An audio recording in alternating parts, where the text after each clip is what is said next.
Endometriosis is a condition that affects 176 million women worldwide. That's 10% of all women. So, why do we know so little about this condition if 1 in every 10 women have it?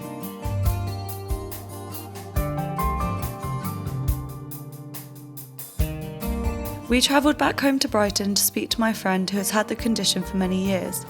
We wanted to know what it's really like living with endometriosis.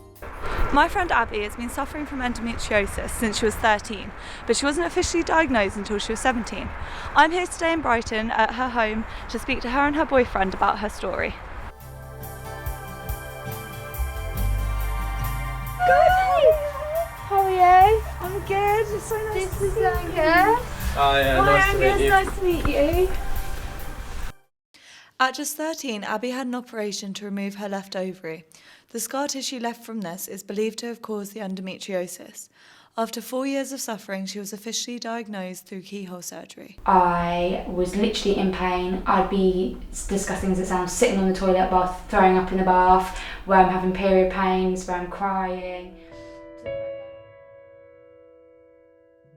So with me, my bladder, ovaries and bowels were all stuck together, so every time I was going for a wee, like as much as it was cramping in my ovaries, it was then cramping in my bladder, to the point where I was having spasms where I'd actually like have a spasm on the toilet and end up like weeing down my legs, like because you're like having to stand up, very in pain, like plus like mentally as well. I think it's like draining to the point where you're just constantly in bed because you can't see it. It's like, oh well, is it there though? If you see a broken arm, you're like, oh my goodness. But if it's anything to do with inside you, I think people put it down a lot, and I don't think there's really any support unless you make the support for yourself.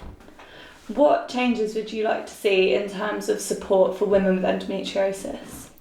I think definitely like more money in the NHS to have more support, be it talking about it, be it people finding out more about it, more posters. That sounds really silly, but there's nothing about it anywhere.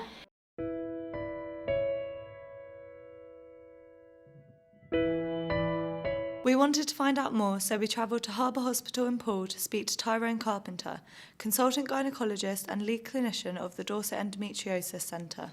So endometriosis is where the tissue, which is usually found within the lining of the womb, called the endometrium, is found elsewhere in the body, but typically it's within the pelvis. By the time people get to the endometriosis centre, they've often been seen in other units and had standard treatment that hasn't really worked, so they come often in quite a desperate state or very anxious because they've been told they have very severe disease that can only be treated in a specialist centre. So generally endometriosis affects anyone from their age of their periods starting to the menopause when their periods stop, but typically the most common time is from sort of late 20s through to sort of early 40s are the most common group. The relationship between endometriosis and fertility is quite complex because as a group of ladies, if you took 1,000 ladies with endometriosis and 1,000 without, you would have more pregnancies than those without the endometriosis. However, just having endometriosis doesn't mean that you can't have a baby. This summer, Abby was told that she would need to have her last remaining ovary removed. This would mean that she would be infertile. However, a few weeks later, she found out that her and her boyfriend were expecting a baby, something that they thought might not ever be possible. Which I didn't know. Tiny. Yeah. Oh my didn't god, even it's so know. tiny! It's so cute. So, Angus, as Abby's partner, how has her condition affected you in your relationship?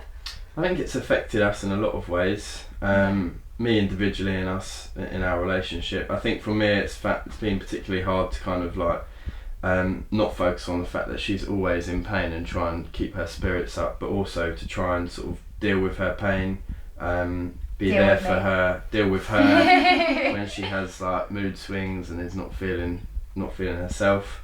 There's been times where I've had to come home from work to kind of look after her when she's been in a bit of a state where she can't sort of, the pain's a bit too much for her to manage. So many hospital trips. We've had so many hospital trips, haven't we? And it's not much fun for me, but it's sort of, we're there to support each other in that aspect. But we're kind of, well, we're happy now, and we're sort of moving forward with things and just trying to manage with each other's sort of mental health and physical health. So she's doing very well. I'm very proud of her. And now you're having a little baby. I know, You we're must be so lucky. excited. Yeah, we're extremely lucky. It was kind of a big sort of relief because we were told that we weren't really going to ever get that chance. So for us, it's a new step, which It we're was looking forward to. literally a couple of days before my surgery to get my last ovary removed that we Yeah. found And out. you found out. Yeah. So, And I had to surprise them because it was just so exciting. I was just like, oh my gosh, So I'm where doing the it. chances were slim, it's kind of like it's the perfect time now, and we've been, like I said, very lucky. As much as it's not every woman's dream to have kids, I thought I could do what a woman should be able to do. So now that you are pregnant, how did it feel when you found out? Crazy, impossible. A lot of swear words went through my head and out loud. So does that scare you? Are you scared about being a mum in however Absolutely many months? petrified. Absolutely petrified. And it's gone so quickly.